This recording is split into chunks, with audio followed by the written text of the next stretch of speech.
സദാശിവസമാരംഭം ശങ്കരാചാര്യമധ്യമം അസ്മദാചാര്യപര്യന്താം വന്ദേ ഗുരുപരമ്പരാം. സത്യജ്ഞാനപരബ്രഹ്മജ്യോതിരാനന്ദരൂപിണി നൗമി സർവോത്തരോദാത്തപ്രശ്നമാലാം സരസ്വതിം. നമ്മൾ കഴിഞ്ഞ ദിവസം കുറച്ച് കാര്യങ്ങളൊക്കെ പറഞ്ഞായിരുന്നു. അതായത് ശത്രുമിത്ര സ്വഭാവങ്ങളും ഗ്രഹങ്ങളുടെ ശത്രുമിത്ര സ്വഭാവങ്ങളെക്കുറിച്ചൊക്കെ നമ്മളൊന്ന് സംസാരിച്ചായിരുന്നു. അപ്പോൾ പറഞ്ഞ കാര്യങ്ങൾക്കൊക്കെ അത് ശരിക്കും റെഫർ ചെയ്യുകയും അതൊക്കെ ഒന്ന് ബൈഹാർട്ട് ചെയ്യുകയും ചെയ്തോളണം. നമുക്ക് അടുത്ത ചൊവ്വാഴ്ച, അതായത് ഇനി വരുന്ന ചൊവ്വാഴ്ച 16-ാം തീയതിയാണ്. അന്നൊരു സാങ്കേതിക പ്രശ്നമുണ്ട്, എനിക്ക് അന്ന് സ്ഥലത്തുണ്ടാവില്ല ഞാൻ. അപ്പോൾ അതുകൊണ്ട് 16-ാം തീയതിത്തെ ക്ലാസ് നമുക്ക് ഒന്നും ഉണ്ടാവില്ല. 23-ഉം 30-ഉം ഒക്കെ ക്ലാസ് ഉണ്ടാവും. അപ്പോൾ 16-ാം തീയതി ഒരു ഒഴിവാണ്. ഏതായാലും 16-ാം തീയതി അങ്ങനെ ഒരു സാഹചര്യമുണ്ട്. അപ്പോൾ അതിന് ശേഷമുള്ള ക്ലാസ്സിൽ നമുക്ക് നോട്ടുകൾ തരാം, അത് PDF ആയിട്ട് അയച്ചു തരാം. 30-ാം തീയതി നമുക്കതിൻ്റെ ഒരു ടെസ്റ്റ് പേപ്പർ പോലെ ഒന്നിട്ടാലും ഇടാവോ എന്നുള്ളതിനെക്കുറിച്ചൊന്ന് ആലോചിക്കാം. നമ്മളതിനെക്കുറിച്ചൊന്ന് നോക്കുക കേട്ടോ. നിങ്ങളൊന്ന് ശരിക്കും അതിന് വേണ്ടി ഒന്ന് തയ്യാറാവുക. 30-ാം തീയതി നമുക്ക് ഒരു പരീക്ഷ പോലെ വയ്ക്കാം.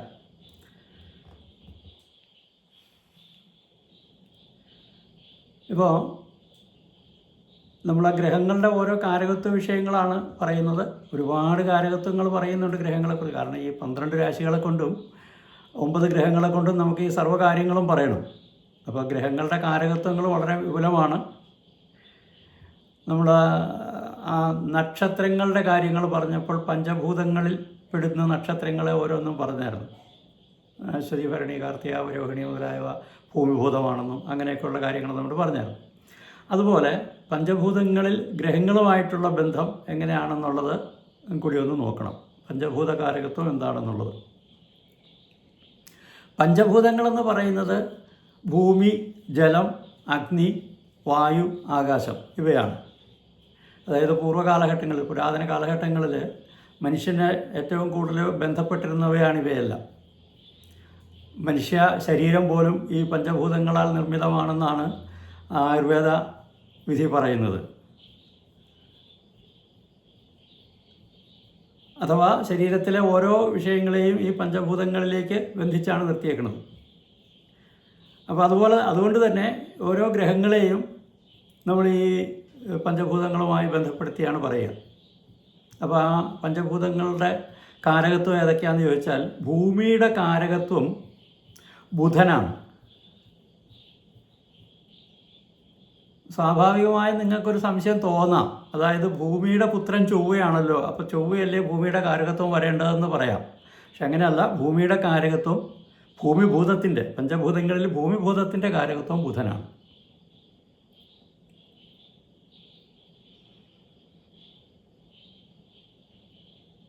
ജലഭൂതം, അതിൻ്റെ കാരകത്വം ശുക്രനാണ്.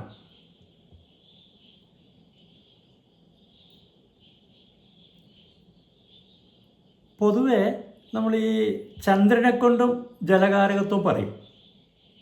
അപ്പോൾ അതുകൊണ്ട് ജലഭൂതത്തിൻ്റെ കാരകത്വത്തിൽ ചന്ദ്രനും ഉൾപ്പെടുന്നുണ്ട്.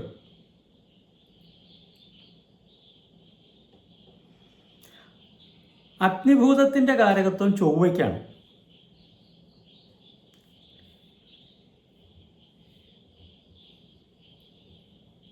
സൂര്യനും അഗ്നിഭൂതത്തിൻ്റെ തന്നെ കാരകത്വം പറയാം.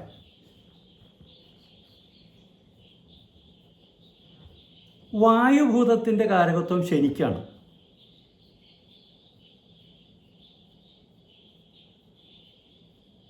ആകാശഭൂതം വ്യാഴത്തിനും. അപ്പോൾ ഭൂമിഭൂതം ബുധനാണ്, ജലഭൂതം ശുക്രനും ചന്ദ്രനും ഉൾപ്പെടും, അഗ്നിഭൂതത്തിൽ ചൊവ്വയും സൂര്യനും ഉൾപ്പെടും, വായുഭൂതത്തിന് ശനിയും ആകാശഭൂതത്തിന് വ്യാഴവും കാരകത്വം വഹിക്കുന്നു.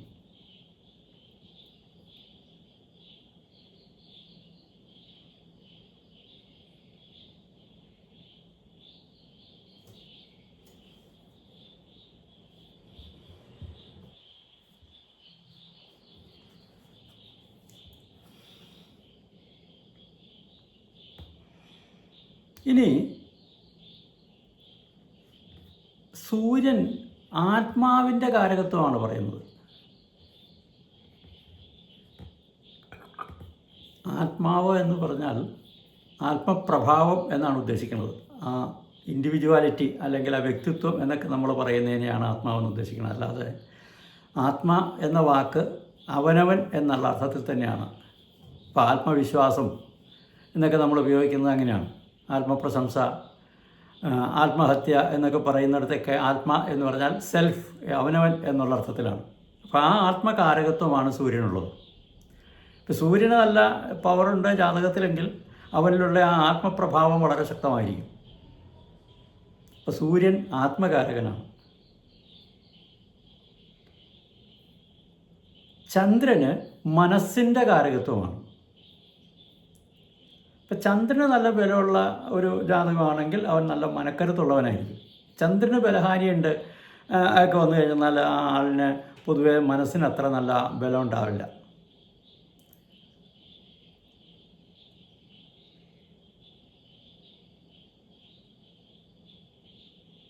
ചൊവ്വ സത്വം എന്ന് പറയുന്ന ഒരവസ്ഥ, അതായത് നിർവികാരമായ അവസ്ഥ. സുഖദുഃഖങ്ങളിൽ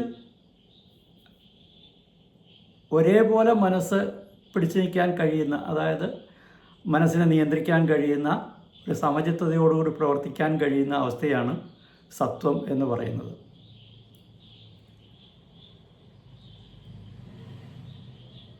ആ ഭാവത്തെയാണ് ചൊവ്വ പ്രതിനിധീകരിക്കുന്നത്. ബുധൻ വാക്കിൻ്റെ കാരകത്വമാണ്. ജ്ഞാനം, ഞാൻ എന്ന് പര്യായമുണ്ട് ബുധന്. അപ്പം ജ്ഞാനത്തിൻ്റെ ആളും കൂടിയാണ് ബുധൻ. ജ്ഞാനം എന്ന് പറഞ്ഞാൽ ഭൗതികമായ അറിവ്, സയൻസ് മുതലായ വിഷയങ്ങളിലുള്ള അറിവ്, അതാണ് ബുധൻ പ്രതിനിധീകരിക്കുന്നത്.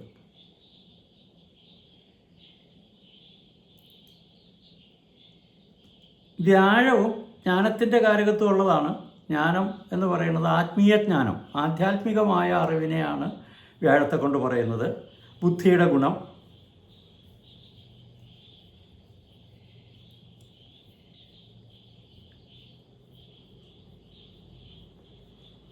അതുപോലെ തന്നെ സന്താനത്തെയും വ്യാഴത്തെ കൊണ്ടാണ് ചിന്തിക്കേണ്ടത്. സന്താനകാരകനും കൂടിയാണ് വ്യാഴം.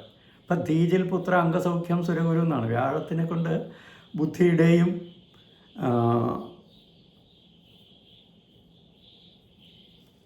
ആത്മസുഖത്തിൻ്റെയും ഒക്കെ കാരകത്വം പറയേണ്ടത് വ്യാഴത്തിനാണ്. ആത്മസുഖം എന്ന് പറഞ്ഞാൽ ഇപ്പോൾ സന്യാസാവസ്ഥയിലുള്ള ആത്മസുഖം വേണമെന്നില്ല. അവനവനിലുള്ള ഒരു നിയന്ത്രണം, അതുകൊണ്ടുണ്ടാവുന്ന ഒരു സുഖം.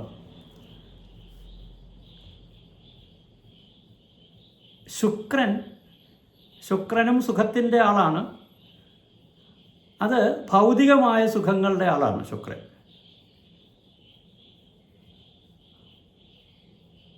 മദനകാരകത്വം എന്ന് പറയും. അതായത് ലൗകിക സുഖങ്ങൾ അനുഭവിക്കാനുള്ള ആ വൈകാരികത ഉണ്ടാക്കുന്നത് ശുക്രനാണ്. സംഗീത സാഹിത്യാദി കലകൾ ആസ്വദിക്കാൻ കഴിയുക, അതെല്ലാം ശുക്രനെ കൊണ്ടാണ് പറയുന്നത്. കലാപരമായ കഴിവുകൾ, അതുപോലെ അതിൽ നല്ല പാഠം ഉണ്ടാവുക, അതൊക്കെ ശുക്രന് നല്ല ബലമുണ്ടെങ്കിൽ കലാരംഗത്തൊക്കെ വളരെ വിജയിക്കുന്ന വ്യക്തികളായിരിക്കും.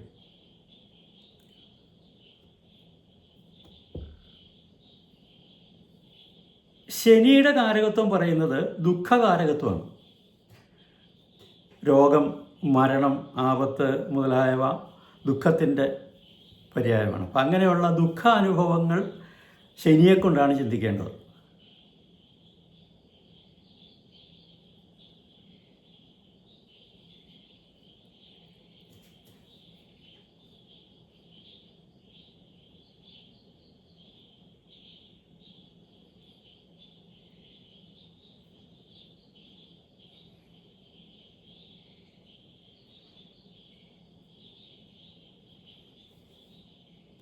ഇപ്പോൾ ഒരു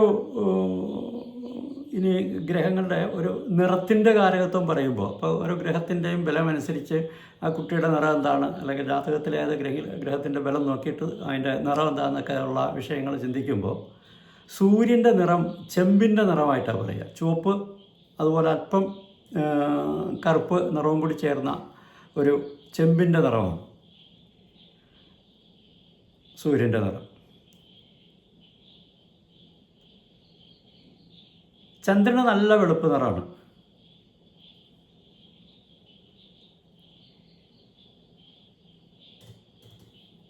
ചൊവ്വയ്ക്ക്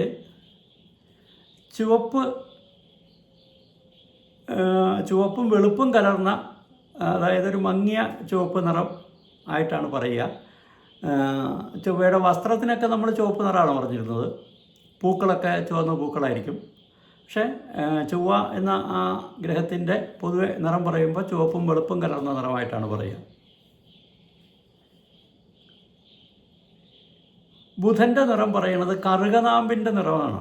കറുകനാമ്പിൻ്റെ നിറമെന്ന് പറയുന്നത് ഒരു പച്ച നിറവും അതോടൊപ്പം അല്പം കറുപ്പും കൂടി കലർന്ന നിറം. ബുധൻ്റെ വസ്ത്രമൊക്കെ പച്ചയാണ്, നമ്മൾ നേരത്തെ പഠിച്ചതാണ്. അപ്പോൾ കറുകനാമ്പിൻ്റെ നിറം എന്ന് പറഞ്ഞാൽ കറുക പൊതുവേ പച്ച നിറമാണ്, പക്ഷേ അതിൻ്റെ നാമ്പിന് ഒരു ചെറിയ ഒരു മങ്ങിയ നിറവും കൂടി വരും. അപ്പോൾ ആ ഒരു കളറാണ് ബുധൻ്റേത്.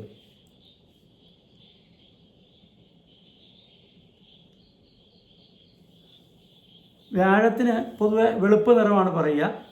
വ്യാഴത്തിൻ്റെ വസ്ത്രം മഞ്ഞ നിറമായിട്ടാണ് പറയുക. അതും ഇളം മഞ്ഞ നിറമാണ്.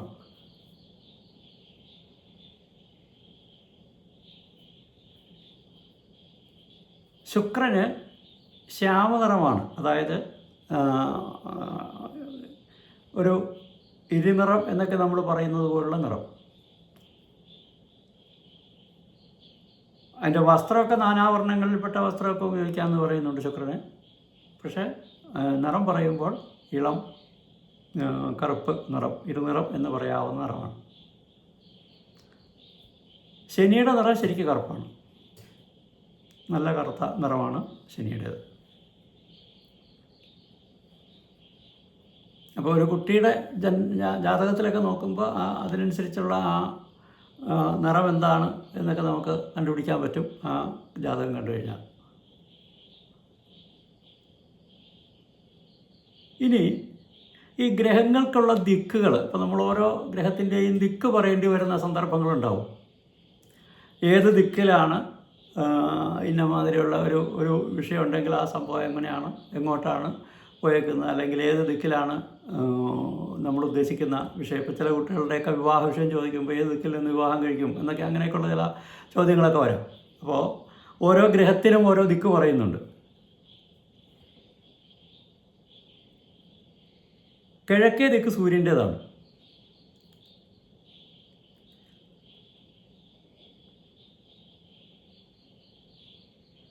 തെക്ക് കിഴക്കേ ദിക്ക് ശുക്രനാണ്. കിഴക്ക് ദിക്ക് സൂര്യൻ്റേതാണ്, തെക്ക് കിഴക്ക് ദിക്ക് ശുക്രനാണ്. തെക്ക് ദിക്ക് ചൊവ്വ.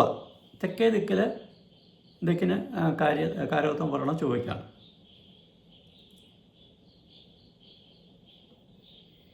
തെക്ക് പടിഞ്ഞാറ് ഭാഗം, അതായത് നമ്മൾ കന്നികോൺ എന്നൊക്കെ പറയുന്ന, നിരുതി കോൺ അല്ലെങ്കിൽ കന്നികോൺ എന്നൊക്കെ പറയുന്ന തെക്ക് പടിഞ്ഞാറ് ഭാഗത്തിന് രാഹുവാണ് അതിൻ്റെ കാരകഗ്രഹം.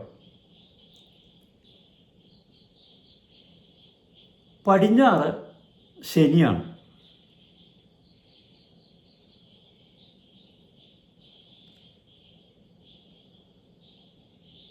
വടക്ക് പടിഞ്ഞാറ് ചന്ദ്രനാണ്. വടക്ക് പടിഞ്ഞാറെ മൂല അത് ചന്ദ്രൻ്റേതാണ്. വടക്ക് ദിക്ക് ബുധൻ്റേതാണ്.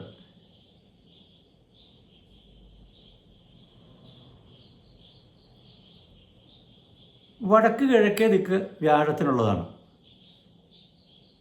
മീനൻ രാശിപഥം എന്നൊക്കെ പറയുന്ന വടക്ക് കിഴക്കേ ദിക്ക് വ്യാഴത്തിനാണ്. അപ്പോൾ ഇങ്ങനെ ദിക്കുകൾക്ക് ഓരോ ഗ്രഹങ്ങളെയും കൊണ്ട് ദിക്കുകൾ പറയാനുള്ള ഒരു വിഷയമുണ്ട്. ഒന്നുകൂടെ പറയാം. കിഴക്ക് ദിക്ക് സൂര്യനാണ്, തെക്ക് കിഴക്ക് ശുക്രനാണ്, തെക്ക് ചൊവ്വ, തെക്ക് പടിഞ്ഞാറ് രാഹു, പടിഞ്ഞാറ് ശനി, വടക്ക് പടിഞ്ഞാറ് ചന്ദ്രൻ, വടക്ക് ദിക്ക് ബുധൻ, വടക്ക് കിഴക്കേ ദിക്ക് വ്യാഴം.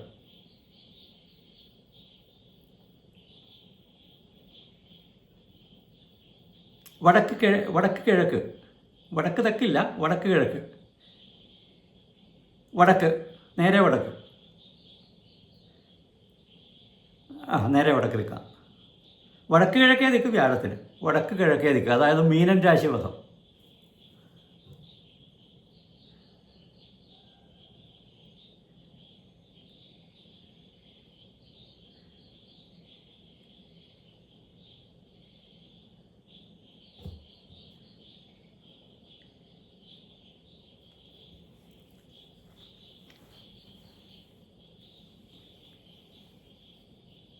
ഇനി ഈ ചാതുവർണ്ണ്യം, ബ്രാഹ്മണ, ക്ഷത്രിയ, വൈശ്യ, ശൂദ്ര അങ്ങനെയുള്ള ആ ഒരു തിരിവ് ഗ്രഹങ്ങളിലും നമുക്ക് പറയാനുണ്ട്.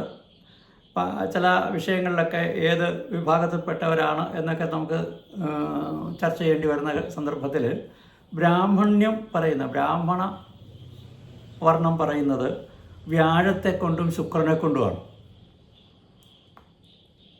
വ്യാഴവും ശുക്രനും ബ്രാഹ്മണ ഗ്രഹങ്ങളായിട്ടാണ് പറയുക. അതുപോലെ തന്നെ ക്ഷത്രിയ സ്വഭാവമുള്ള ഗ്രഹങ്ങൾ സൂര്യനും ചൊവ്വയുമാണ്.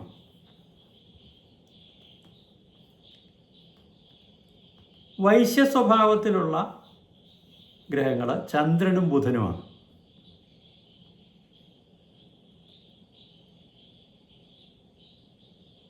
ശൂദ്ര സ്വഭാവം ശനിക്കാണ്. ശൂദ്ര സ്വഭാവം മാത്രമല്ല, സങ്കരവർണ്ണമൊക്കെ ശനിയെ കൊണ്ടാണ് ചിന്തിക്കുക.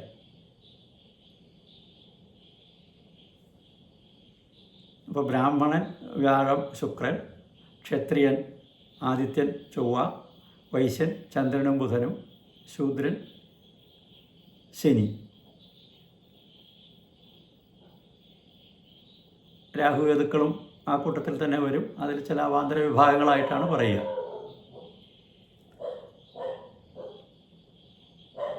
ഈ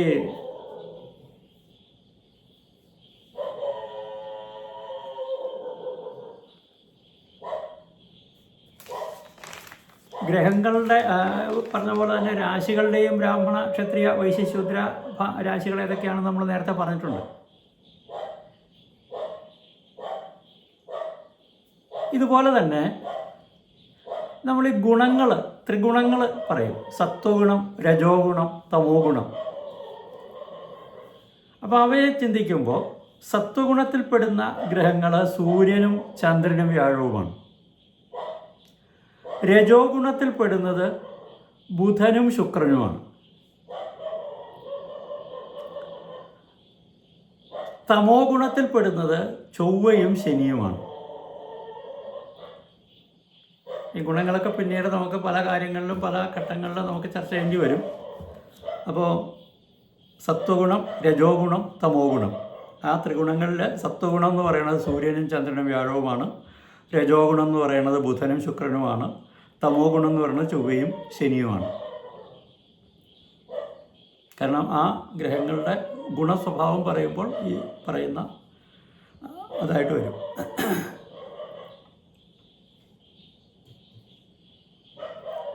ഇപ്പോൾ നമ്മൾ കഴിഞ്ഞ ക്ലാസ്സിൽ ഓരോ സ്ഥലത്തിൻ്റെ കാര്യമൊക്കെ പറഞ്ഞു. ഇപ്പോൾ ശിവൻ്റെ സ്ഥലം ആണ് സൂര്യൻ്റേത്. പൊതുവേ ദേവാലയങ്ങളൊക്കെ സൂര്യനെ കൊണ്ട് ചിന്തിക്കാം. അതിൽ അതുപോലെ തന്നെ ഈ ഇപ്പോൾ നമ്മൾ വീടിനെ പറ്റി പറയുമ്പോൾ ദേവാലയം എന്ന് പറയാനൊക്കില്ല. വീടിൻ്റെ കാര്യത്തിൽ പറയുമ്പോൾ സൂര്യനെ കൊണ്ട് പൂജാമുറി ചിന്തിക്കാം. അതായത് നമ്മൾ വീട്ടിൽ പൂജാമുറി ഉണ്ടെങ്കിൽ അവിടെ ദൈവികമായ ചിത്രങ്ങളോ അല്ലെങ്കിൽ അതിൻ്റെ എന്തെങ്കിലുമൊക്കെ പ്രതീകങ്ങളോ ഒക്കെ വെച്ച് ആദരിക്കുന്നുണ്ട്, വിളക്കൊക്കെ വയ്ക്കുന്നെങ്കിൽ അങ്ങനെയുള്ള സ്ഥലത്തെ ചിന്തിക്കുമ്പോൾ സൂര്യനെ കൊണ്ടാണ് ചിന്തിക്കുക.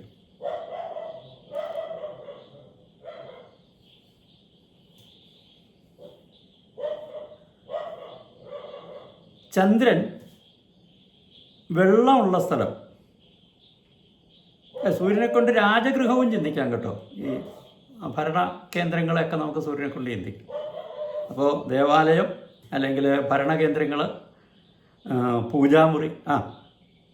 പറഞ്ഞോളൂ. ഇതൊക്കെ നമ്മുടെ കാരകത്വം എന്ന് പറയുന്നത് ഈ ഗ്രഹങ്ങളെ കൊണ്ട് നമ്മൾ എന്തൊക്കെ പറയണം എന്നുള്ളതാണ്. അല്ലാണ്ട് അപ്പം അത് എങ്ങനെ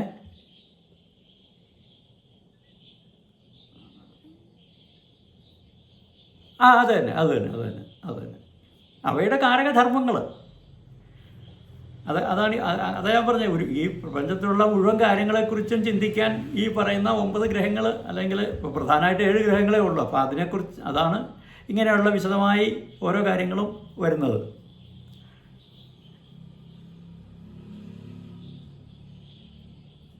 പിന്നെന്താ ഇതെല്ലാം കാരകത്വമാണ്. അപ്പോൾ സൂര്യൻ്റെ കാരകത്വം പറയുമ്പോൾ ദേവാലയം അല്ലെങ്കിൽ രാജഗൃഹം എന്നാണ് അതിന് പറയുക. അതായത് ഭരണ സ്ഥിരാകേന്ദ്രങ്ങളെല്ലാം സൂര്യനെ കൊണ്ട് ചിന്തിക്കാം. ഇപ്പോൾ ചില കാര്യങ്ങൾ നമ്മൾ പറയില്ലേ, സർക്കാർ ജോലി കിട്ടുമെന്നൊക്കെ നോക്കുമ്പോൾ കർമ്മസ്ഥാനത്തേക്ക് സൂര്യൻ്റെ ബന്ധമുണ്ടെങ്കിലോ അങ്ങനെയൊക്കെയാണ് നമ്മൾ ഈ സർക്കാർ ജോലി കിട്ടുമെന്നൊക്കെ പറയണത്. അപ്പോൾ ഈ സർക്കാരിൻ്റെ അല്ലെങ്കിൽ രാജകീയമായ എല്ലാ അധികാരങ്ങളുടെയും നേതൃത്വം സൂര്യനാണ്, അധികാരം സൂര്യനാണ്. അപ്പോൾ ആ സൂര്യനെ കൊണ്ട് നമ്മൾ ചിന്തിക്കുമ്പോൾ ദേവാലയം, രാജഗൃഹം ഒക്കെ ചിന്തിക്കാം. അതുപോലെ തന്നെ ഇപ്പോൾ ദേവാലയം ചിന്തിക്കാം എന്ന് പറയുന്ന പോലെ തന്നെ വീട്ടിലെ കാര്യം നോക്കുമ്പോൾ പൂജാമുറിയാണ് സൂര്യനെ കൊണ്ട് ചിന്തിക്കേണ്ടത്. ചന്ദ്രൻ വെള്ളമുള്ള സ്ഥലം, ചന്ദ്രൻ ജലത്തിൻ്റെ കാരകത്വമായതുകൊണ്ട് വെള്ളമുള്ള സ്ഥലം, ഇപ്പോൾ കിണർ, കുളം മുതലായവ, വാട്ടർ ടാങ്ക്, ഇതൊക്കെ ചന്ദ്രനെ കൊണ്ട് ചിന്തിക്കാം. കുളിമുറി ചിന്തിക്കാം.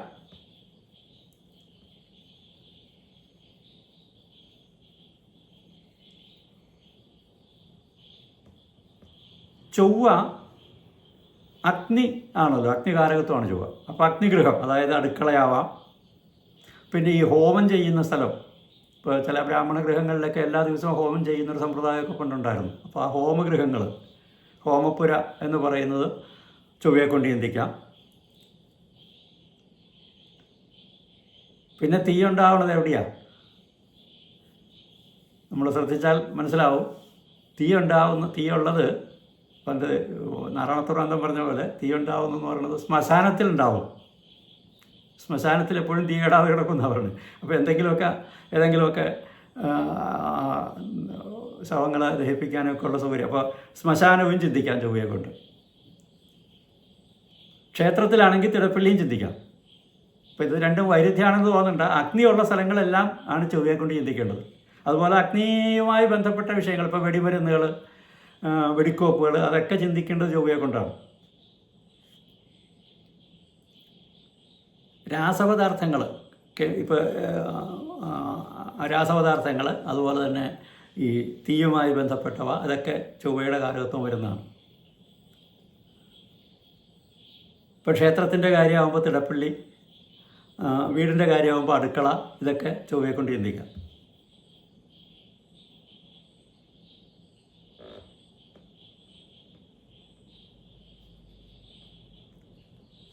ഇനി ബുധനാണെങ്കിൽ വിഹാരം എന്നാണ് പറയുന്നത്. ബുധനെ വിഹാരസ്ഥലം, വിഹരിക്കാൻ പറ്റുന്ന സ്ഥലം, കളിസ്ഥലങ്ങൾ, വിദ്യാലയം മുതലായവ. പിന്നെ ബുദ്ധവിഹാരം എന്ന് പണ്ട് പറയാറുണ്ട്. ബുദ്ധവിഹാരം, അതായത് അങ്ങനെയുള്ള ബുദ്ധ ക്ഷേത്രങ്ങൾ, ബുദ്ധൻ്റെ സങ്കേതങ്ങൾ.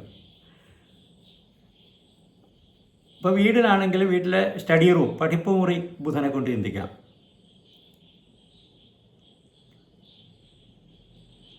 ക്രിസ്ത്യൻ പള്ളികളും മുസ്ലിം പള്ളികളും ഒക്കെ ഈ ബുധനെ കൊണ്ടാണ് ചിന്തിക്കുക.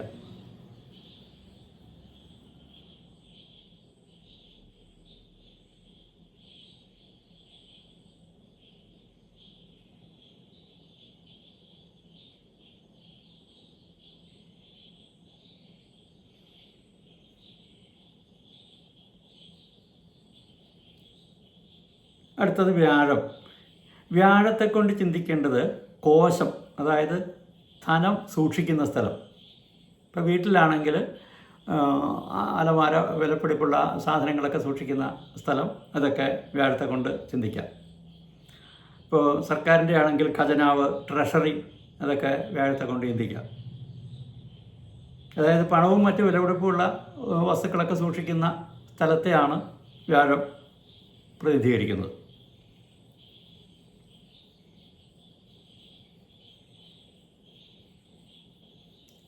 ശുക്രനാണെങ്കിൽ കിടപ്പുമുറിയാണ്.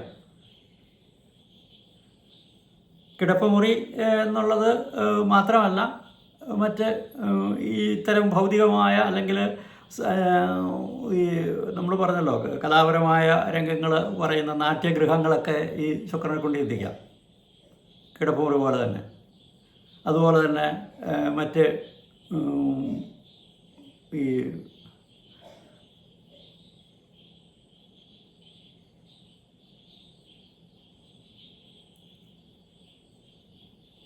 ബാറ് പോലുള്ള കാര്യങ്ങളുമൊക്കെ ശുക്രനെ കൊണ്ട് ചിന്തിക്കാവുന്നതാണ്.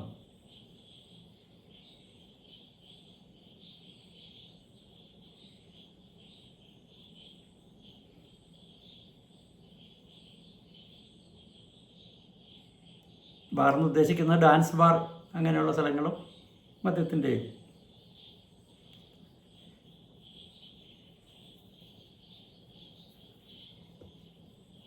ശനി ക്ഷിത്തുൽക്കര എന്നാണ് പറയുക, അതായത് മാലിന്യങ്ങൾ കൊണ്ട് തള്ളുന്ന സ്ഥലം. ഇപ്പോൾ വീട്ടിലാണെങ്കിലും കുപ്പത്തൊട്ടി പോലുള്ള സ്ഥലങ്ങൾ, ചവറ് അടിച്ചു കൂട്ടുന്ന സ്ഥലം, ഇതൊക്കെ ശനിയെ കൊണ്ടാണ് എഴുതിക്കുന്നത്. അതുപോലെ തന്നെ വാഷ്റൂമുകൾ, സെപ്റ്റിക് ടാങ്ക്, അതൊക്കെ ശനിയെ കൊണ്ട് എഴുതിക്കാം. അപ്പോൾ ഒന്നുകൂടി ഞാനതൊന്ന് ആദ്യം പോലെ ഒന്ന് പറയാം. സൂര്യൻ ദേവാലയവും സർക്കാർ സ്ഥാപനങ്ങളും ചിന്തിക്കാം. വീട്ടിലാണെങ്കിൽ പൂജാമുറിയെ ചിന്തിക്കാം. ചന്ദ്രനാണെങ്കിൽ വെള്ളമുള്ള സ്ഥലങ്ങൾ, ഇപ്പോൾ കിണർ, കുളം, അരുവി, പുഴ അങ്ങനെയുള്ള സ്ഥലങ്ങൾ. വീട്ടിലാണെങ്കിൽ കുളിമുറി പോലുള്ള സ്ഥലങ്ങൾ. ചൊവ്വയാണെങ്കിൽ അടുക്കള, അത് വീടിൻ്റെ കാര്യത്തിൽ. പുറത്താണെങ്കിൽ ശ്മശാനം, അമ്പലത്തിലാണെങ്കിൽ തിടപ്പള്ളി, പിന്നെ ബ്രാഹ്മണ ഗൃഹങ്ങളിലാണെങ്കിൽ ഹോമം ചെയ്യാനുള്ള സ്ഥലം. ഇതെല്ലാം ചൊവ്വയെ കൊണ്ടാണ് പറയുന്നത്. ബുധനാണെങ്കിൽ വിഹാരസ്ഥലം, അതായത് വിഹരിക്കാൻ പറ്റുന്ന സ്ഥലം, കളിക്കാൻ പറ്റുന്ന സ്ഥലം, കളിക്കളങ്ങൾ. അതുപോലെ തന്നെ വിദ്യാലയത്തിൻ്റെ സ്ഥലങ്ങൾ, കാരണം വിദ്യ പഠിപ്പിക്കുന്ന സ്ഥലം ബുധൻ വിദ്യയുടെ കാരകത്തുള്ളതുകൊണ്ട് വിദ്യാലയം അതിന് പറയാം. പിന്നെ വിഹാരം എന്ന് പറഞ്ഞാൽ ബുദ്ധവിഹാരം പോലുള്ള സ്ഥലങ്ങൾ. വീട്ടിലാണെങ്കിൽ പഠിപ്പുമുറി, സ്റ്റഡി റൂമൊക്കെ ബുധനെ കൊണ്ട് ചിന്തിക്കാം. ക്രിസ്ത്യൻ പള്ളികളും മുസ്ലിം പള്ളികളും ഒക്കെ ബുധനെ കൊണ്ട് ചിന്തിക്കാം. വ്യാഴം ധനം സൂക്ഷിക്കുന്ന സ്ഥലമായിട്ടാണ് പറയുന്നത്. അപ്പോൾ വീട്ടിലാണെങ്കിൽ ഈ വിലപിടിപ്പുള്ള സ്വർണവും പണമൊക്കെ സൂക്ഷിക്കുന്ന അലമാരയൊക്കെ വെച്ചിരിക്കുന്ന മുറിയെ ചിന്തിക്കാം വ്യാഴത്തെ കൊണ്ട്. സർക്കാരിൻ്റെ ആണെങ്കിൽ ട്രഷറി, ഖജനാവ് മുതലായവയെ ചിന്തിക്കാം. ശുക്രന് ശയനസ്ഥാനം, കിടപ്പുമുറി, അതാണ് ഞാൻ പറഞ്ഞ ഡാൻസ് ബാർ അങ്ങനെയുള്ള സ്ഥലങ്ങളുമൊക്കെ ശുക്രനെ കൊണ്ട് ചിന്തിക്കാവുന്നതാണ്. ശനി മാലിന്യം കൂട്ടിയിട്ടിരിക്കുന്ന സ്ഥലം, ചവറടിച്ച് കൂട്ടുന്ന സ്ഥലം, അതുപോലെ തന്നെ സെപ്റ്റിക് ടാങ്ക്, കക്കൂസ്, ഇതൊക്കെ ചിന്തിക്കാവുന്നതാണ്.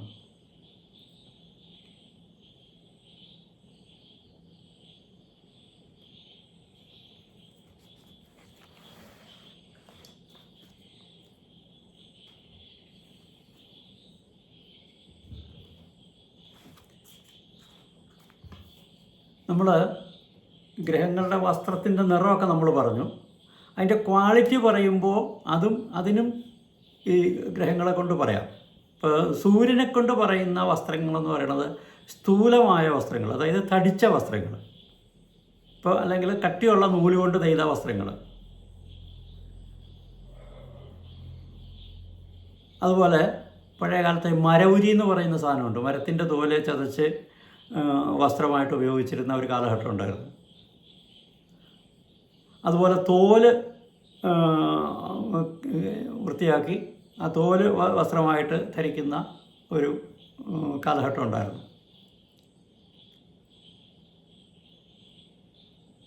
ബ്രാഹ്മണരുടെ ഇടയിൽ ഈ ഉപനയനം കഴിഞ്ഞാൽ വേദം പഠിക്കുന്ന സമയത്ത് ഈ തോല് ധരിക്കണമെന്നാണ്. അതായത് മറ്റ് വസ്ത്രങ്ങളൊന്നും ധരിക്കാൻ പാടില്ല, തോലാണ് ധരിക്കുക. ആ കാലഘട്ടത്തിലുള്ള കുട്ടികളെ പറഞ്ഞ തോലിട്ട ഉണ്ണി എന്നാണ്. അങ്ങനെ ഒരു ആളാണ് തോലൻ എന്ന് പറയുന്ന കവി. അയാളുടെ രചനകളൊക്കെ ധാരാളം നമ്മുടെ ഐതിഹ്യമാലയൊക്കെ കാണാം. അപ്പോൾ തോല് എന്ന് പറയുന്നത് കൃഷ്ണാജിനമാണ്, കൃഷ്ണമൃഗത്തിൻ്റെ തോലാണ്. അതാണ് അന്ന് ധരിച്ചിരുന്നത്. അപ്പോൾ അതെല്ലാം സൂര്യനെ കൊണ്ടാണ് ചിന്തിക്കുന്നത്. കട്ടിയുള്ള വസ്ത്രങ്ങൾ, മരവുരി, തോല്, ഇതെല്ലാം തോൽ വസ്ത്രം, ഇതെല്ലാം സൂര്യനെ കൊണ്ട് ചിന്തിക്കാവുന്നതാണ്. ചന്ദ്രന് കോടി വസ്ത്രം, അതായത് പുതിയ വസ്ത്രം, അതാണ് ചന്ദ്രന്. നൂതനമായ വസ്ത്രം, അതായത് ഉപയോഗിച്ചിട്ടില്ലാത്ത വസ്ത്രം.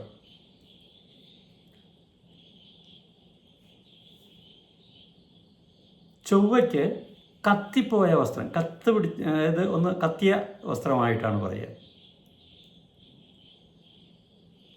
ചൊവ്വയ്ക്കും മരവുരി പറയുന്നുണ്ട്, മരത്തിൻ്റെ തോല കൊണ്ടുള്ള വസ്ത്രത്തെ പറയുന്നുണ്ട്.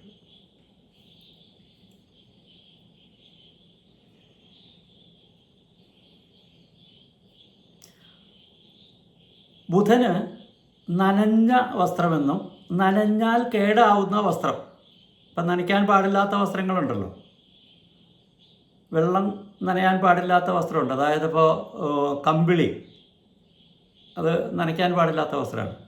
അതുപോലെ മറ്റേ പട്ടുവസ്ത്രങ്ങൾ, അതൊന്നും നനയ്ക്കാൻ പാടില്ല. അമ്പലത്തിൽ ഇപ്പോൾ ദേവന് ചാർത്തുന്ന പട്ടുവസ്ത്രങ്ങൾ നനയ്ക്കാൻ പാടില്ല എന്നാണ് നിയമം. അത് വെയിലത്തിട്ടുണക്കണമെന്നാണ്. അപ്പോൾ അതിൻ്റെ ദോഷം മാറുമെന്നാണ്, കഴുകേണ്ടതില്ല. അപ്പോൾ അങ്ങനെയുള്ള വസ്ത്രങ്ങളൊക്കെ ബുധൻ്റെ കാരകത്വത്തിൽ വരുന്നതാണ്.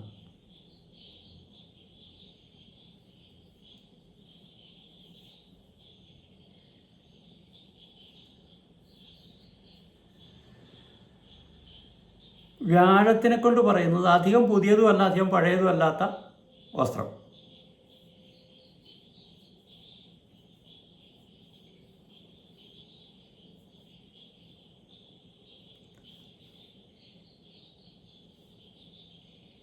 ശുക്രന് പറയുന്ന വസ്ത്രം നല്ല ദൃഢമായ വസ്ത്രമായിട്ടാണ് പറയുക. അതായത് അധികം കേടൊന്നും വരില്ലാത്ത നല്ല ഈടുള്ള വസ്ത്രങ്ങൾ.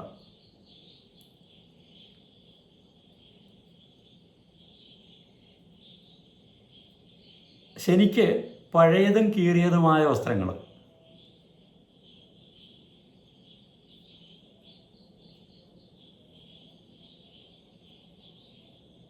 ഇതൊക്കെ പല സന്ദർഭങ്ങളിലും നമുക്ക് ഉപയോഗിക്കേണ്ടി വരും. അപ്പോൾ അതിൻ്റെ കാര്യങ്ങൾ നമ്മൾ മനസ്സിലാക്കിയിരിക്കണം. ഒന്നുകൂടി നോക്കിയോളൂ.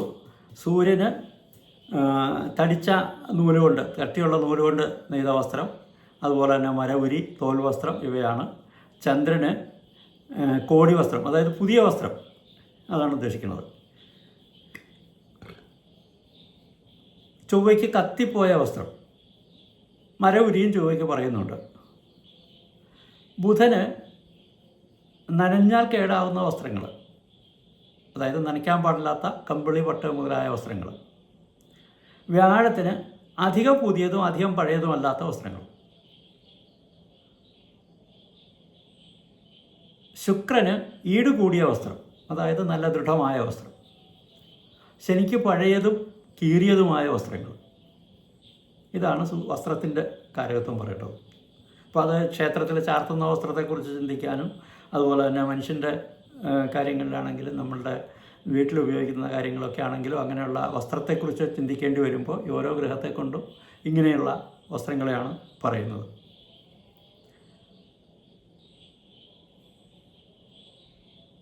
ഇനി നമ്മുടെ പൂർവികർ പറഞ്ഞിരിക്കുന്നത് ഋതുക്കൾ എന്ന് പറയുന്ന ഒരു 6 ഘട്ടത്തെക്കുറിച്ച് പറയുന്നുണ്ട്. കേട്ടിട്ടുണ്ടോ? അങ്ങനെ ഒരു സംഭവം കേട്ടിട്ടുണ്ടോ? ഋതുക്കൾ എന്ന് പറയുന്നത് നമ്മുടെ കാലാവസ്ഥയെ ബേസ് ചെയ്തിട്ടുള്ളതാണ്. വസന്തം, ഗ്രീഷ്മം, വർഷം, ശരത്ത്, ഹേമന്തം, ശിശിരം, ഇങ്ങനെ 6 ഋതുക്കളാണ് നമുക്ക് ഉള്ളതായിട്ട് പറയുന്നത്. ഇംഗ്ലീഷുകാർക്കൊക്കെ 4 ഋതുക്കളേ ഉള്ളൂ. പക്ഷേ നമുക്കിവിടെ 6 ഋതുക്കളായിട്ട് തിരിച്ചിട്ടുണ്ട്. വസന്ത ഋതു, ഗ്രീഷ്മ ഋതു, വർഷ ഋതു, ശരത് ഋതു, ഹേമന്ത ഋതു, ശിശിര ഋതു. വസന്തം എന്ന് പറയുന്നത് പൂക്കളൊക്കെ ഉണ്ടാകുന്ന ഏറ്റവും നല്ല കാലാവസ്ഥയുള്ള കാലഘട്ടം. ഗ്രീഷ്മം എന്ന് പറയുന്നത് ഏറ്റവും ചൂട് കൂടിയ കാലഘട്ടം. വർഷമെന്ന് പറയുന്നത് മഴക്കാലം. ശരത്തെന്ന് പറയുന്നത് ഈ മഴക്കാലം മാറി മഞ്ഞുകാലം തുടങ്ങുന്നതിന് മുമ്പുള്ള ഒരു കാലഘട്ടം. ഹേമന്തം എന്ന് പറയുന്നത് മഞ്ഞ് കാലഘട്ടം. ശിശിരം എന്ന് പറയുന്നത് മഞ്ഞ് കാലഘട്ടം കഴിഞ്ഞ് വേനൽക്കാലം തുടങ്ങുന്നതിന് മുമ്പുള്ള വസന്തം തുടങ്ങുന്നതിന് മുമ്പുള്ള ഒരു കാലഘട്ടം. ഇതാണ് 6 ഋതുക്കളായിട്ട് നമുക്ക് പറയുന്നത്.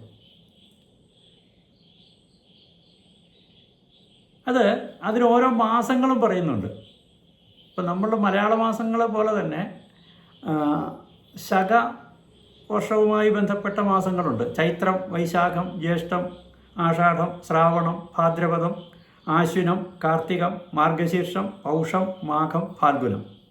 ഇതിനെക്കുറിച്ച് നമ്മളൊന്ന് മനസ്സിലാക്കി വെച്ചോളുക. അതിൻ്റെ വിശദമായിട്ട് കാര്യങ്ങൾ പറഞ്ഞു തരാം, എങ്ങനെയാണ് ഈ ഓരോ മാസങ്ങളും കണക്കാക്കണമെന്ന്. കാരണം അത് ഈ നക്ഷത്രവും ചന്ദ്രനും ചന്ദ്രൻ ഏറ്റവും ബലം വരുന്ന പൗർണമിയുമൊക്കെ ആയിട്ട് ബന്ധപ്പെട്ടാണ് ഈ ഓരോ മാസവും തുടങ്ങുന്നത്. അപ്പോൾ അത് കുറച്ചുകൂടെ വിശദീകരിച്ച് പറയാനുണ്ട്. അതുകൊണ്ടാണ് ഞാൻ ഇപ്പം അത്രയും മനസ്സിലാക്കിയാൽ മതി. 12 മാസങ്ങൾ ഇവയാണ്. ചൈത്രമാസം, വൈശാഖമാസം. ഈ വൈശാഖം എന്നൊക്കെ പറയുന്നതിന് വളരെ പ്രാധാന്യമുണ്ട്. ക്ഷേത്രങ്ങളിലൊക്കെ മറ്റേ ഭാഗവത പാരായണം അങ്ങനെയുള്ള വിശേഷ കാര്യങ്ങളൊക്കെ നടക്കുന്ന ഒരു മാസമാണ് വൈശാഖമാസം. ജ്യേഷ്ഠം, ആഷാഢം.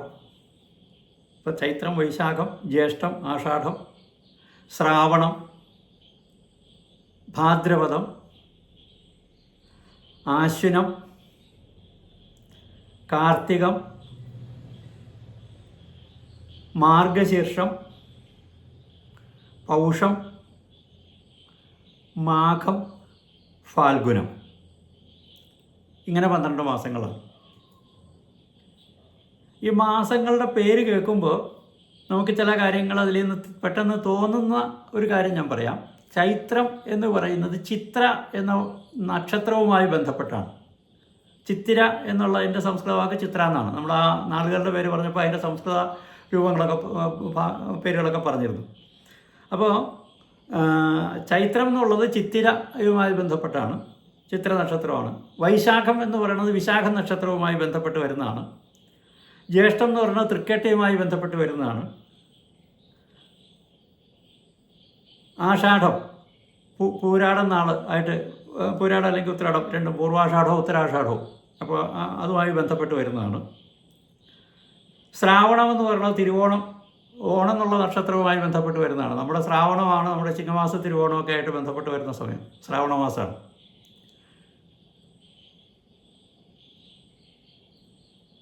ഭാദ്രപദം, പൂർവ്വഭാദ്രപദവും ഉത്തരഭാദ്രപദത്തെക്കുറിച്ച് നമ്മൾ കഴിഞ്ഞ ക്ലാസ്സിൽ പറഞ്ഞതാണ്, നേരത്തെ പറഞ്ഞിട്ടുള്ളതാണ്.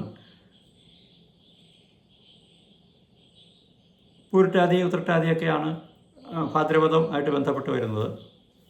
ആശ്വിനം എന്നുള്ളത് അശ്വതി നക്ഷത്രവുമായിട്ട് ബന്ധപ്പെട്ടാണ് വരുന്നത്. കാർത്തികം എന്നുള്ളത് കാർത്തിക മാസം, അതായത് കാർത്തിക നക്ഷത്രവുമായിട്ട് ബന്ധപ്പെട്ടാണ് വരുന്നത്. മാർഗശീർഷം എന്ന് പറയുന്നത് മൃഗശീർഷം, അതായത് മകയിരം എന്ന നക്ഷത്രവുമായി ബന്ധപ്പെട്ടാണ് വരുന്നത്. പൗഷം പൂയം നാളുമായി ബന്ധപ്പെട്ട് വരുന്നതാണ്. മാഘം മകൻ നക്ഷത്രവുമായി ബന്ധപ്പെട്ട് വരുന്നതാണ്. ഫാൽഗുനം ഉത്തരഫാൽഗുനമെന്നും പൂർവ്വഫാൽഗുനമെന്നും പറയും, അതായത് പൂരോ ഉത്തരവും ആ നക്ഷത്രവുമായി ബന്ധപ്പെട്ട് വരുന്നതാണ്. അപ്പോൾ ഇത് എങ്ങനെ വരുന്നുവെന്നും അതൊക്കെ വിശദമായിട്ട് പിന്നീട് പറഞ്ഞുതരാം. അപ്പോൾ ഈ നക്ഷത്രവുമായി ബന്ധപ്പെട്ടാണ് ഈ മാസങ്ങൾ ഉണ്ടാവണതെന്ന് നമ്മളൊന്ന് മനസ്സിലാക്കിക്കൊള്ളുക.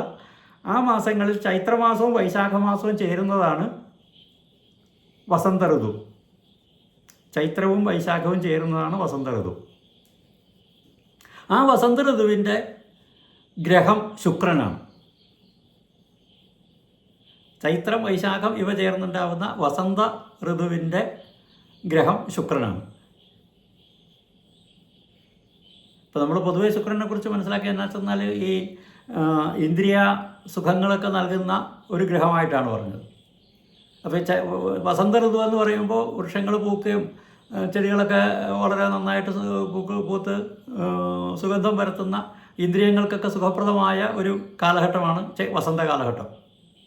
അപ്പോൾ ആ വസന്ത കാലഘട്ടത്തിൻ്റെ കാരകൻ ശുക്രനാണ്. ഇനി ജ്യേഷ്ഠം ആഷാഢം, അത് രണ്ടും ചേരുന്നതാണ് ഗ്രീഷ്മ ഋതു. ജ്യേഷ്ഠം ആഷാഢം ഇവ ചേർന്നുണ്ടാവുന്ന വരുന്നതാണ് ഗ്രീഷ്മ ഋതു. ആ ഗ്രീഷ്മ ഋതുവിൻ്റെ കാരകത്വം വരുന്നത് ചൊവ്വയ്ക്കാണ്. ചൊവ്വ അഗ്നിയുടെ ആളാണ്. അപ്പോൾ ചൂട്, ഇപ്പോൾ ഗ്രീഷ്മം എന്ന് പറഞ്ഞാൽ ഏറ്റവും കൂടുതൽ ചൂട് കൂടിയ സമയമാണ്.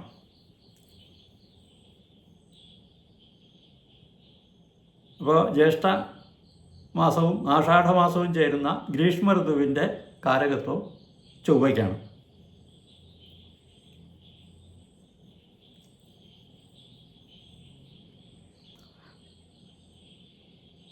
എന്തോ അതെ അതെ അതെ അതെ ഇപ്പോൾ അതാണ്. അത് കഴിഞ്ഞാൽ പിന്നെ വരുന്നത് ശ്രാവണ മാസവും ഭാദ്രപദ മാസവുമാണ്. ശ്രാവണവും ഭാദ്രപദവും അത് രണ്ടും വർഷ ഋതുവിൻ്റെ സമയമാണ്. നമുക്കറിയാം ചന്ദ്രൻ ജലകാരകനാണ്. അപ്പോൾ അത് വർഷ ഋതുവുമായി ബന്ധപ്പെട്ട് അതിൻ്റെ കാരകത്വം ചന്ദ്രനാണ്. ശ്രാവണം ഭാദ്രപദം എന്നീ 2 മാസങ്ങൾ ചേർന്നാണ് വർഷ ഋതു. അതിൻ്റെ കാരകൻ ചന്ദ്രനാണ്.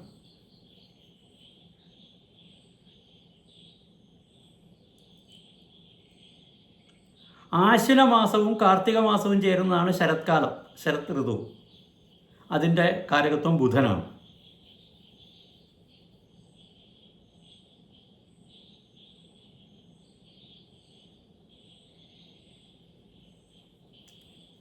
അത് കഴിഞ്ഞാൽ വരുന്ന മാസങ്ങൾ മാർഗശീർഷം, പൗഷം. മാർഗശീർഷ മാസവും പൗഷമാസവും ഇത് രണ്ടും ഹേമന്ത ഋതുവാണ്. ഈ 2 മാസങ്ങൾ ചേരുന്നതാണ് ഹേമന്ത ഋതു. ആ ഹേമന്ത ഋതുവിൻ്റെ കാരകൻ വ്യാഴമാണ്.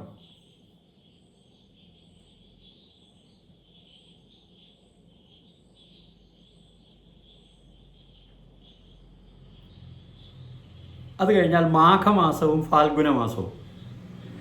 മാഘം, ഫാൽഗുനം ഈ 2 മാസങ്ങൾ ചേരുന്നതാണ് ശിശിര ഋതു. ഇതിൻ്റെ കാരകത്വം ശനിക്കാണ്.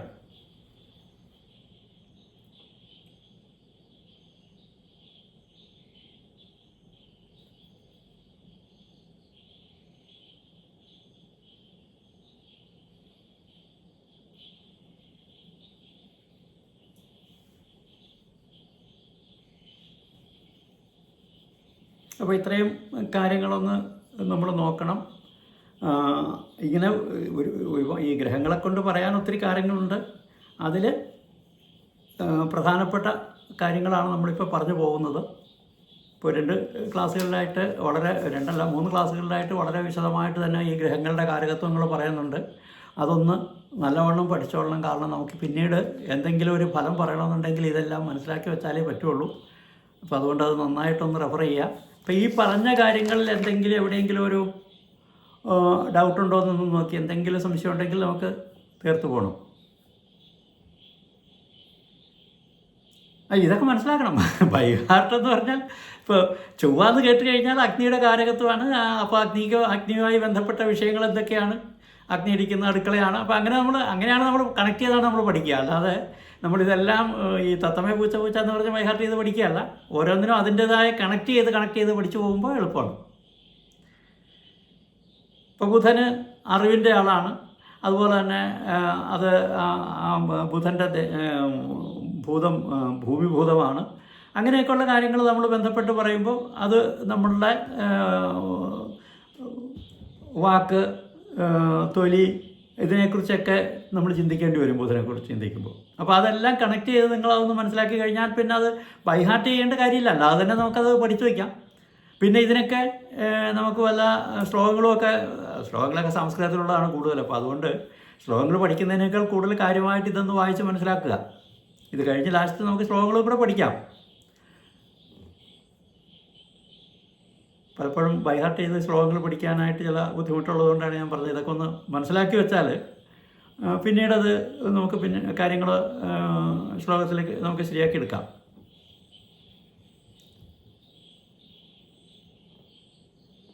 അപ്പോൾ ഇത്രയും പറഞ്ഞതിൽ എവിടെയെങ്കിലും എന്തെങ്കിലും ഡൗട്ട് ഉണ്ടെങ്കിൽ ഒന്ന് ചോദിക്കാം.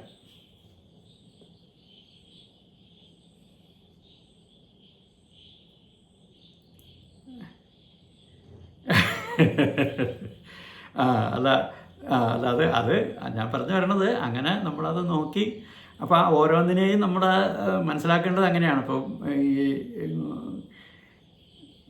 ആ ആ എല്ലാം കണക്ട് ചെയ്ത് നോക്കണം.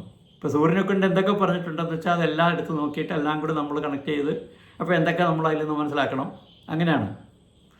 ഇനിയും കുറച്ചുകൂടെ കാര്യങ്ങളൊക്കെ വരുന്നുണ്ട്. അപ്പോൾ ആദ്യം നമ്മൾ പറഞ്ഞില്ലേ, അച്ഛന്, ദേവൻ, രാജാവ്, ആത്മാവ്, പ്രാണൻ, അസ്ഥി, അങ്ങനെയുള്ള കുറേ കാര്യങ്ങൾ, സൂര്യൻ്റെ കാരകത്വങ്ങൾ നമ്മൾ നേരത്തെ പറഞ്ഞായിരുന്നു. അപ്പോൾ അങ്ങനെ ഓരോ ഗ്രഹത്തിൻ്റെയും കാരകത്വങ്ങൾ ആദ്യം മുതൽ പറഞ്ഞേക്കണതെല്ലാം ഒന്ന് കണക്ട് ചെയ്ത് ഇപ്പോൾ വരെ പറഞ്ഞ കാര്യങ്ങളെല്ലാം കൂടി നോക്കുമ്പോൾ നമുക്ക് അപ്പോൾ അല്ലെങ്കിൽ എന്ത് ചെയ്യണമെന്ന് വെച്ചാൽ സൂര്യൻ എന്നുള്ള ഒരു പേര് കൊടുക്കുക, എന്നിട്ട് അതിൻ്റെ താഴെ നമ്മൾ ഈ പറഞ്ഞ കാര്യങ്ങൾ മുഴുവനും എഴുതി വയ്ക്കുക. അപ്പോൾ അങ്ങനെ ഓരോന്നിനും അങ്ങനെ ചെയ്യുമ്പോൾ തന്നെ നമുക്ക് കുറച്ചുകൂടെ വ്യക്തമാകും.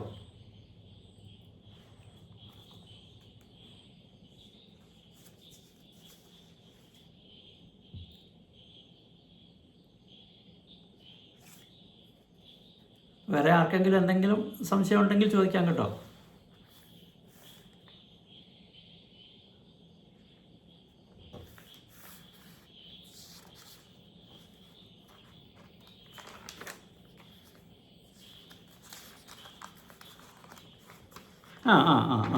അത് പറയാം. അതായത് കിഴക്ക് ദിക്കിൻ്റെത് സൂര്യനാണ്. നമ്മൾ ദിക്കെന്ന് പറയുമ്പോൾ 8 ദിക്കുകളാണ്. കിഴക്ക്, തെക്ക് കിഴക്കേ മൂല. അതായത് നമ്മൾ രാശിയിൽ പറയുമ്പോൾ മിഥുനൻ രാശി എന്ന് പറയും, തെക്ക് കിഴക്കേ മൂല. അത് ശുക്രനാണ് അതിൻ്റെ ആൾ. ഇപ്പോൾ കിഴക്ക് സൂര്യനെ കൊണ്ട് ചിന്തിക്കാം, തെക്ക് കിഴക്ക് ശുക്രനാണ്.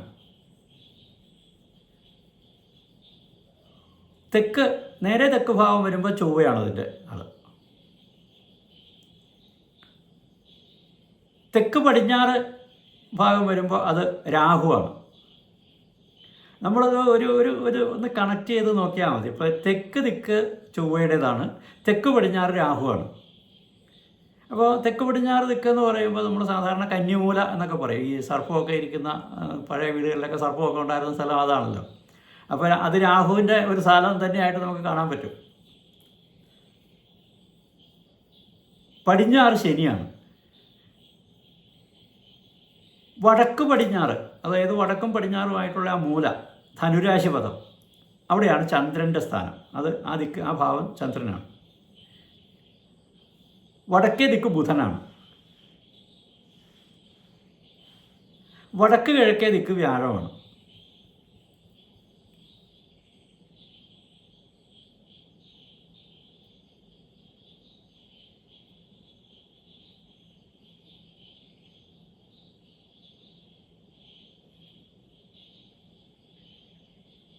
പറഞ്ഞോ.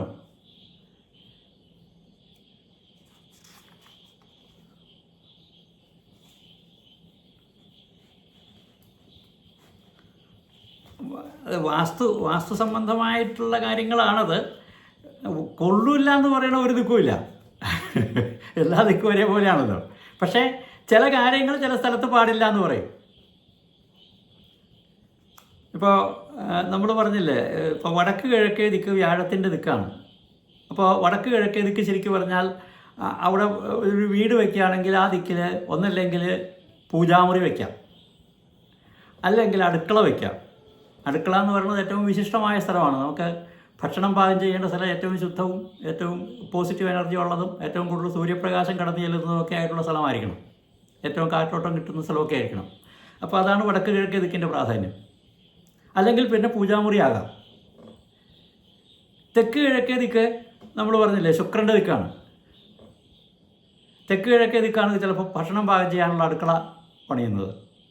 കാര്യം ചൊവ്വ തെക്ക് ദിക്കിലുണ്ട്. അപ്പോൾ തെക്ക് ദിക്കിനും കൂടുതൽ പ്രാധാന്യമുണ്ട്. പക്ഷേ നേരെ തെക്കിലല്ല, തെക്ക് കിഴക്കേ ദിക്കിലാണ് നമ്മൾ പിന്നെ അടുക്കള വയ്ക്കുന്നത്. തെക്ക് പടിഞ്ഞാറ് ഭാഗം എന്ന് പറയുമ്പോൾ അത് ഒരു കൂടുതൽ വിശുദ്ധമായിട്ട് സൂക്ഷിക്കുന്ന ഒരു സ്ഥലമായിട്ടാണ് പറയുക. അതുകൊണ്ടാണത് അവിടെ മറ്റ് കുഴി അതുപോലുള്ള കാര്യങ്ങൾ ഉണ്ടാക്കാൻ പാടില്ല എന്നൊക്കെ വാസ്തു പറയും. കിണറുണ്ടാകാൻ പാടില്ല, അതുപോലെ സെപ്റ്റിക് ടാങ്ക് പോലുള്ള അശുദ്ധമായ കാര്യങ്ങളൊന്നും അവിടെ വരാൻ പാടില്ല എന്നൊക്കെ പറയുന്നത്. അപ്പോൾ അതുകൊണ്ടാണ് തെക്ക് പടിഞ്ഞാറ് ദിക്ക് വളരെ നല്ല പരിശുദ്ധമായി സൂക്ഷിക്കണം എന്ന് പറയും. തെക്ക് പടിഞ്ഞാറ് ദിക്കിൽ കിണർ കുഴിച്ചാൽ ആ കിണറിൽ നിന്ന് വെള്ളം കോരുന്നത് വരെ വളരെ സൂക്ഷിക്കണമെന്നാണ് പറയുക. അതാണ് തെക്ക് പടിഞ്ഞാറ് ദിക്കിൻ്റെ പ്രാധാന്യം.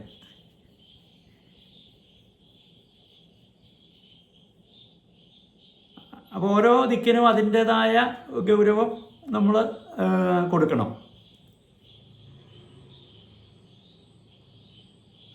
അതുകൊണ്ടാണ് നമ്മൾ ദിക്ക് പറയുമ്പോൾ കിഴക്ക് അഗ്നികോണം എന്നാണ് തെക്ക് കിഴക്കേ ദിക്കിന് പറയുക. അതുപോലെ തന്നെ നിരുതികോണം എന്നാണ് തെക്ക് പടിഞ്ഞാറ് ദിക്കിന് പറയുക. വടക്ക് പടിഞ്ഞാറ് ദിക്കിന് വായുകോണം എന്നാണ് പറയുക. അപ്പോൾ ഈ ഓരോ ഈശാനകോണാണ് വടക്ക് കിഴക്കേ ദിക്ക്. ഈശാനകോണം എന്ന് പറഞ്ഞാൽ ഈശ്വരനുമായി ബന്ധപ്പെട്ട കോണാണ്. അതുകൊണ്ടാണ് അവിടെ പൂജാമുറിയൊക്കെ ആവാം എന്ന് പറയുന്നത്. പൂജാമുറി ആവാം. ഈ അടുക്കളയ്ക്കും അങ്ങനെ തന്നെയാണ് പ്രാധാന്യം പറയുക. പല സ്ഥലങ്ങളിലും ഈ പൂജാമുറി ഇല്ലാത്ത സ്ഥലങ്ങളിൽ അടുക്കളയിലാണ് അവരുടെ ഇഷ്ടദേവതകളുടെയൊക്കെ ഫോട്ടോയൊക്കെ വെച്ച് വിളക്കൊക്കെ വയ്ക്കുന്നത്. കാരണം ചെറിയ ചെറിയ ഫ്ലാറ്റിലൊക്കെ അങ്ങനെയുള്ള സൗകര്യങ്ങളേ ഉണ്ടാവുള്ളൂ. അപ്പോൾ അടുക്കളയിലാണ് അത് ചെയ്യുക.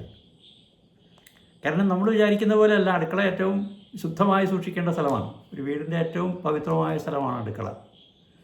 നമ്മൾ മനസ്സിലാക്കേണ്ടത് ഏറ്റവും കൂടുതൽ ഹൈജീൻ ആയിരിക്കണം. ആഹാരം പാകം ചെയ്യുന്ന സ്ഥലമായതുകൊണ്ട് ഏറ്റവും വൃത്തിയായിരിക്കണം. ഏറ്റവും കൂടുതൽ വായുസഞ്ചാരം ഉണ്ടാവണം. ഏറ്റവും കൂടുതൽ സൂര്യപ്രകാശം കിട്ടണം. അതൊക്കെ കൊണ്ടാണ് ആ ദിക്കിൽ അടുക്കള വയ്ക്കുന്നത്. അപ്പോൾ അതിൻ്റെ പ്രാധാന്യമാണ് ഈ ഗ്രഹങ്ങളെ കൊണ്ട് നമ്മൾ പറയുന്നത്. ഇപ്പം ചൊവ്വ അടുക്കളയുടെ കാലത്വം നമ്മൾ പറഞ്ഞു. പക്ഷേ ചൊവ്വയുടെ ദിക്ക് പറയുമ്പോൾ തെക്ക് ദിക്കാ പറയണം. അപ്പോൾ അങ്ങനെയാണെങ്കിൽ തെക്ക് വശത്ത് അടുക്കള പാടില്ല എന്ന് ചോദിച്ചാൽ അങ്ങനെയല്ല. തെക്ക് വശത്തല്ലാത്ത ശാസ്ത്രപ്രകാരം തെക്ക് കിഴക്കേ ദിക്കിലാണ്. അതേസമയത്ത് നമ്മൾ മനസ്സിലാക്കുക, ഏതാണ്ട് തെക്ക് ഭാഗം ഹിന്ദുക്കളുടെ ഒരു പ്രത്യേക സ്ഥലമാണ്. അതായത് മരിച്ചു കഴിഞ്ഞാൽ സംസ്കരിക്കുന്ന സ്ഥലം തെക്ക് അല്പം കിഴക്കോട്ട് മാറിയാണ്. പഴയ കാലത്തൊക്കെ അതിന് പട്ടടസ്ഥാനം എന്നൊക്കെ പറയും. പട്ടവരെ അടക്കുന്ന സ്ഥലം.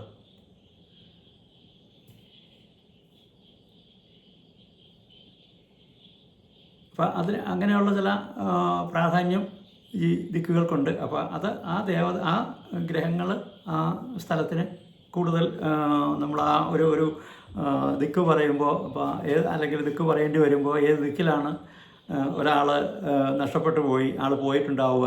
ഇപ്പോൾ ഒരാൾ അബ്സ്കോണ്ടിങ് ആണ്, അയാൾ ഏത് ദിക്കിലേക്കാണ് പോയേക്കുന്നത് എന്നൊരു ജ്യോത്സ്യനടുക്ക് വന്നൊരു വീട്ടുകാർ ചോദിക്കുകയാണെങ്കിൽ അങ്ങനെയുള്ള കാര്യങ്ങളൊക്കെ ഇപ്പോൾ ഇന്നത്തെ കാലഘട്ടത്തിൽ മറ്റ് പോലീസും മറ്റുള്ളവരൊക്കെ അന്വേഷിക്കും. ജ്യോത്സ്യൻ്റെ അടുക്ക് വന്നു കഴിഞ്ഞാൽ നമുക്ക് ഇങ്ങനെയുള്ള ചില കാര്യങ്ങൾ വെച്ചുകൊണ്ടാണ് പറയേണ്ടി വരിക.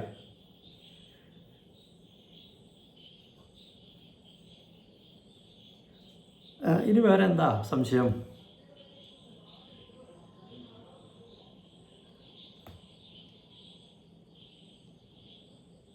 അല്ല, വായുകോൺ എന്ന് പറയുന്നത് പ്രത്യേകത എന്ന് ഉദ്ദേശിക്കുന്നത് വടക്ക് പടിഞ്ഞാറ് ദിക്കിൽ നമുക്ക് ജലാശയ ഈ വായു ഇപ്പം നമ്മുടെ കേരളത്തിലും അല്ലെങ്കിൽ നമ്മളുടെ മറ്റ് ഈ ഇന്ത്യൻ ഉപഭൂഖണ്ഡങ്ങളിലൊക്കെ വായുവിൻ്റെ സഞ്ചാരത്തിന് രീതിയുണ്ട്. ഇപ്പം ചൈനീസ് വാസ്തു അനുസരിച്ച് വായു സഞ്ചരിക്കുന്ന സമ്പ്രദായത്തിൽ ഫെങ്ഷുയി എന്ന് പറയുന്ന അതിൽ പറയുന്ന വായുവിൻ്റെ സഞ്ചാര രീതി അല്ല നമ്മുടെ ഇവിടെയൊക്കെയുള്ള വായു സഞ്ചാര രീതി. ഇപ്പോൾ നമ്മൾ മൺസൂൺ സീസൺ പറയില്ലേ, തെക്ക് പടിഞ്ഞാറ് മൺസൂൺ കാറ്റും വടക്ക് കിഴക്കൻ മൺസൂൺ കാറ്റും ഒക്കെ പറയില്ലേ. അപ്പോൾ അങ്ങനെയുള്ള കാറ്റ് വീശുന്ന ദിക്കിനെ കുറിച്ചാണ് നമ്മൾ പറഞ്ഞത്. അപ്പോൾ വായുകോണം എന്ന് പറയുന്നത് കാറ്റ് ഏറ്റവും കൂടുതൽ വരുന്ന ആ ദിക്കിൽ നിന്നാണ്, വടക്ക് പടിഞ്ഞാറ് ഭാഗത്തു നിന്നാണ്. അതുകൊണ്ടാണ് വായുകോണായത്. അപ്പോൾ ആ വായുകോണിന് നമുക്ക് തച്ചുശാസ്ത്രപരമായിട്ട് വളരെയധികം പ്രാധാന്യമുണ്ട്. ജ്യോതിഷത്തിൽ നമുക്ക് അങ്ങനെ ഒരു ഇത് പറയാനൊക്കില്ല. എല്ലാ ദിക്കിൻ്റെയും പോലെ തന്നെ വായുകോണും എന്നുള്ളതല്ലാണ്ട് വേറെ ഒന്നും പറയാനില്ല. പക്ഷേ ചന്ദ്രനാണ് ആ വായുകോണിൻ്റെ കാരകത്വം പറയുന്നത്.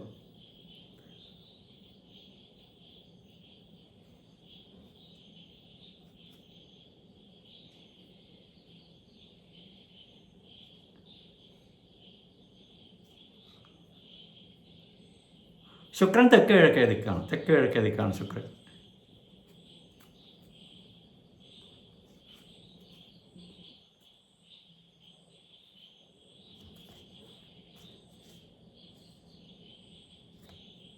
തെക്ക് കിഴക്ക് പൂജാമുറി വരില്ല. തെക്ക് കിഴക്ക്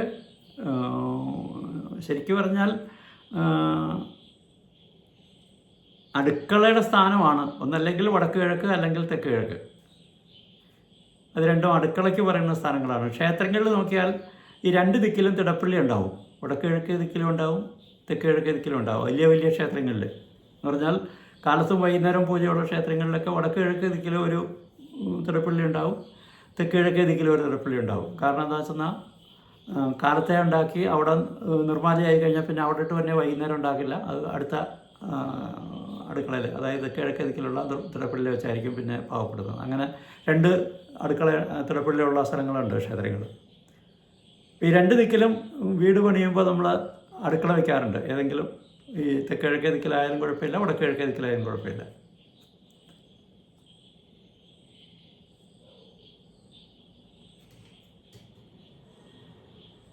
കാരണം നമ്മൾ അഗ്നികോണം എന്ന് പറയുന്നത് തെക്ക് കിഴക്കേ ദിക്കാണ്. അപ്പോൾ അഗ്നിയുടെ സ്ഥാനം അതായത് കൊണ്ടാണ് അടുക്കള ഒരുപക്ഷെ അവിടെ ആവാം എന്ന് പറയാൻ കാരണം.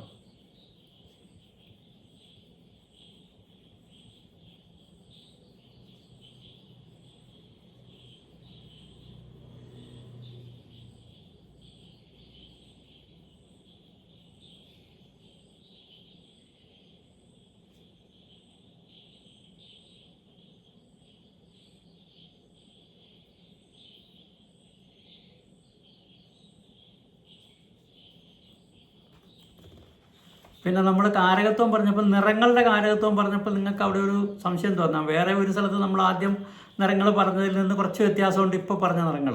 അപ്പോൾ രണ്ടും രണ്ട് തരത്തിലാണ്. നമ്മൾ നവഗ്രഹ പൂജയ്ക്ക് പൂജയുടെ ആവശ്യത്തിന് വേണ്ടിയുള്ള വസ്ത്രങ്ങൾ സങ്കല്പിക്കുമ്പോൾ അതിൽ പറഞ്ഞേക്കണ നിറങ്ങളുള്ള വസ്ത്രങ്ങൾ വേണം നവഗ്രഹ പൂജയ്ക്കും ഗ്രഹശാന്തിക്കും ഒക്കെ ഉപയോഗിക്കാൻ. ഇവിടെ പറയുന്നത് ആ നിറം ആ ഗ്രഹത്തിൻ്റെതാണ്. അപ്പോൾ ആ ഗ്രഹം, ഇപ്പോൾ ഒരു ജാതകത്തിൽ ആ ഗ്രഹം ഏറ്റവും ബലവാനാണെങ്കിൽ ആ കുട്ടിയുടെ നിറം അങ്ങനത്തെ ഒരു നിറമായിരിക്കും എന്നാണ് പറയുക. അതുപോലെ ആ ദേവന് ആ സൂര്യൻ അല്ലെങ്കിൽ ചൊവ്വ, അങ്ങനെ ചന്ദ്രൻ, ചൊവ്വ അങ്ങനെയുള്ള ഗ്രഹങ്ങളുടെ പൂജാപുഷ്പമായിട്ട് പറയുന്ന പൂക്കളുടെ നിറങ്ങളും ഇതിനകത്ത് വരുന്നുണ്ട്.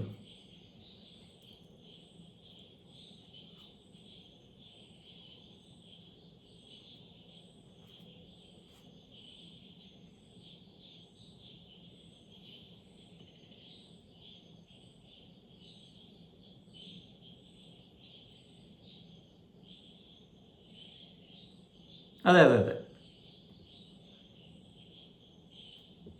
പക്ഷെ നമുക്ക് വ്യാഴത്തിൻ്റെ പട്ട് പറയുമ്പോൾ മഞ്ഞപ്പട്ടാണ് പറയുന്നത്. ആദ്യം പറഞ്ഞില്ലേ, മഞ്ഞപ്പട്ടാണ് നമ്മൾ പറഞ്ഞേക്കുന്നത്. മഞ്ഞ വസ്ത്രമാണ് വ്യാഴത്തിന്. പക്ഷെ വ്യാഴം നല്ല ബലവാനായിട്ട് നിൽക്കുന്ന ഒരു വ്യക്തിയാണെങ്കിൽ ആ വ്യക്തിക്ക് നല്ല വെള്ള കളറായിരിക്കും.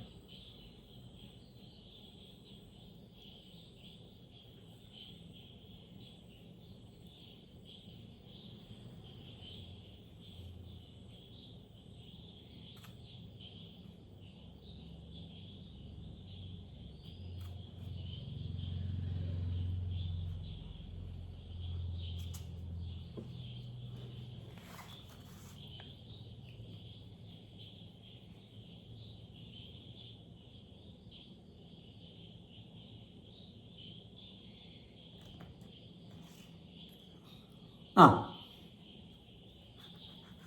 ഞാൻ 23-ാം തീയതിക്ക് ഞാൻ നോട്ട് തരാം. അടുത്ത ക്ലാസ്സിൽ, അതായത് 16-ാം തീയതി ക്ലാസ്സില്ല. 16-ാം തീയതി എനിക്ക് വേറൊരു ഇടങ്ങറുണ്ട്, അപ്പോൾ അതുകൊണ്ട് ഞാൻ ഉണ്ടാവില്ല. അപ്പോൾ 23-ാം തീയതിയുള്ള ക്ലാസ്സിന് നോട്ട് റെഡിയാക്കി തരാം. എന്നാൽ ശരി, അങ്ങനെയാണെങ്കിൽ ക്ലാസ് അവസാനിപ്പിക്കാം. നമസ്കാരം.